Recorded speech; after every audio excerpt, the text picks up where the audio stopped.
Hello, hello, hello, my man. Let me get this plugged in properly. Turn it up a bit.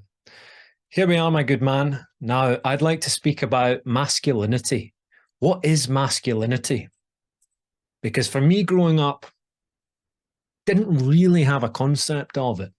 Macho man, alpha male, never really resonated. Didn't grasp it as a young kid. But in recent years, this question, what is masculinity? What does it mean to be a man? And it's came to me. Masculinity, even the word masculine, mask you line. What does a mask do? It covers. Cover your line. Masculinity is not granted. We all come into the world as a baby boy, pure, innocent, starry-eyed, vulnerable, ruled by our every desire, upset if we don't get our way, clingy, needy for attention, for validation, for warmth, for safety, for provision. Masculinity is not granted. Masculinity is earned. We must acquire it and cover our line. So what do I mean by this? Cover your line. Masculinity is like a sheath. We acquire the virtues, the principles, the tenets of masculinity. We acquire them. Where do we acquire them from? Our elders, great men before us. Let us stand on the shoulders of giants. It's the elders that set the culture, that say, look, son, there's a path that will lead you astray in life, and there is a path that will set you right, and it will set your family right, and it'll set everything that you love right in order. Mask your line, cover your line, my man. We must draw the line, structure and order for our spine to straighten in that integrity through grasping the principles of masculinity, the discipline, the self-sacrifice to a greater cause, the commitment, the responsibility, the presence, the courage, the strength, all of which we are not born with, my friend. We are not born with.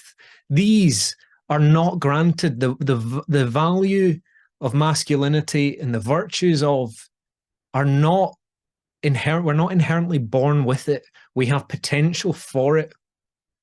Just like every good seed in the earth, it has potential to become a magnificent oak tree. But it's not granted.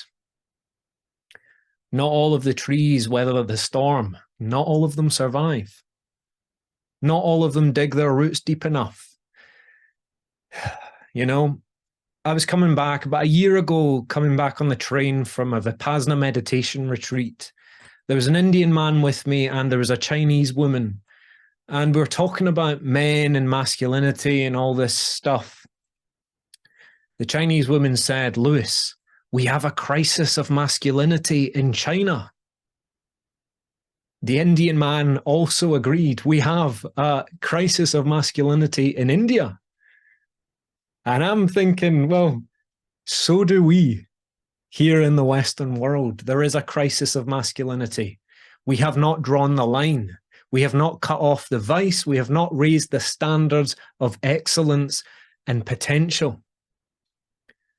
And as a result, we live in weakness. Now, the Chinese woman told me, Lewis, we have a term for these men.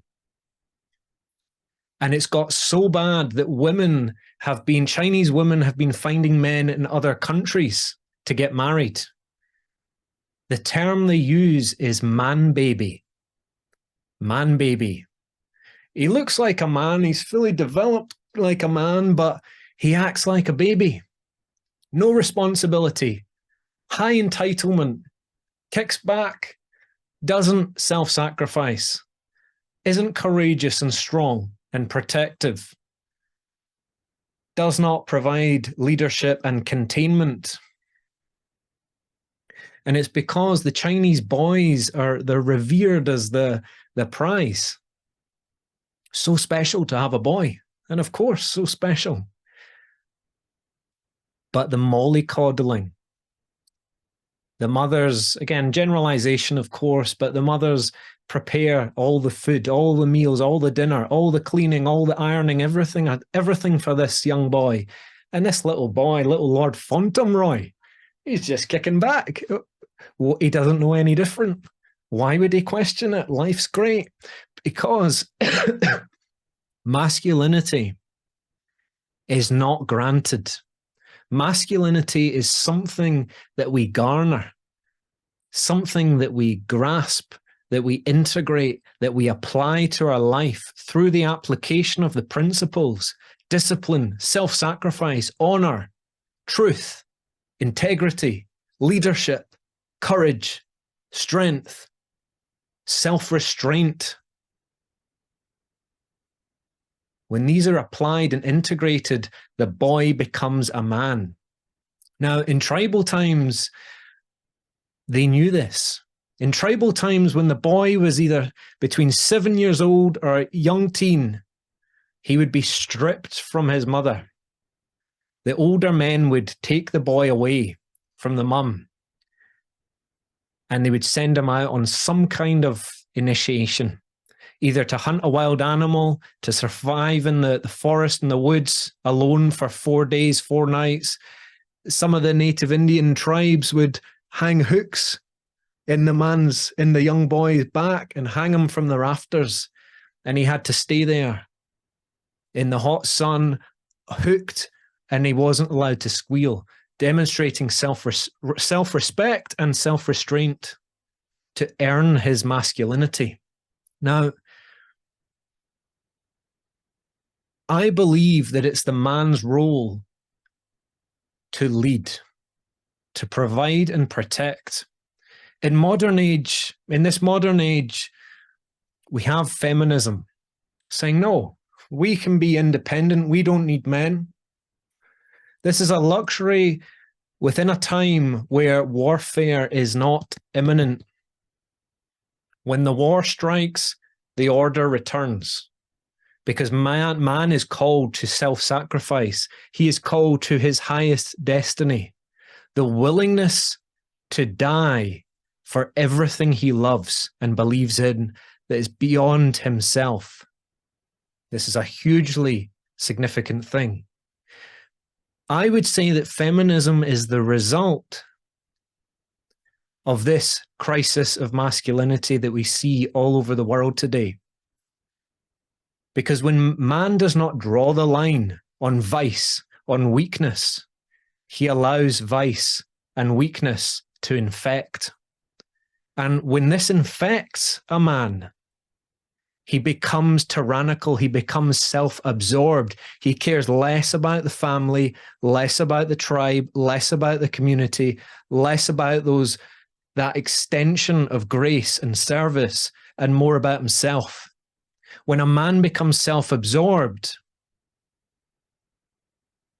he becomes tyrannical, he becomes uncaring, he becomes ruthless and destructive and abusive. And it's no wonder women have turned their backs and said, we need to provide for ourselves, because they cannot find men, and they have not found men that they truly respect, men who have demonstrated these virtues of honor, of truth, of integrity, discipline, courage, respect, leadership, self-sacrifice.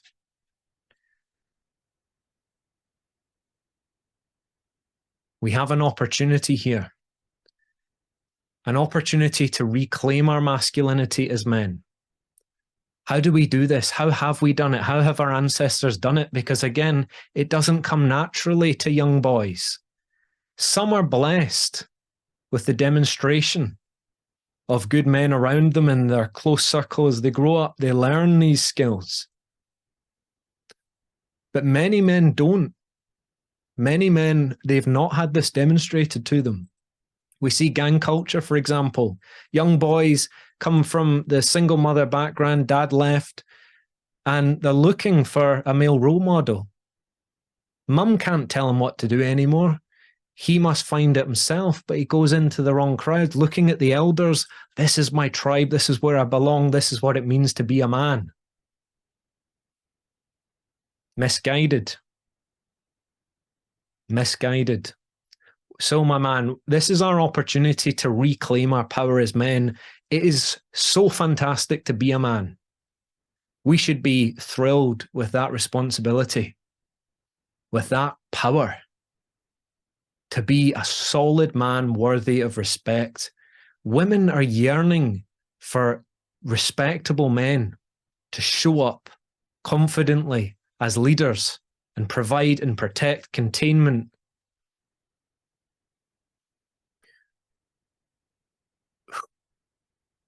There's another thing too, which is just coming through here. Women, of course, how did they do it in the past? Well, women were taught from an early age the significance of their value. In modern day, the focus has been, certainly in the mainstream, promiscuity. Sell your body to get male attention. Give it away. OnlyFans, free pornography galore. Now, when women have been influenced in a way to lower their standards, the masculine spirit does not have to do much to obtain what he truly desires. The intimacy, the procreation, the connection, in whatever way. Through women raising their standards and saying, no, we have self-respect, we have self-worth. Man is met with a challenge. He must become the man worthy of that respect. Become the man worthy of that respect. We both have our roles here. Women have their roles, but I will say, my man, it's our duty to lead the way. It's our duty to lead first. We raise the standards. We raise the standards in our own lives. Surround yourself with powerful men, good, virtuous men, masculine men. Learn their ways, because there are principles that when learned and applied to your life will build every bit of you, and you will become everything you've dreamed of becoming, and it will be glorious. So that's my piece for today, my man. Till next time.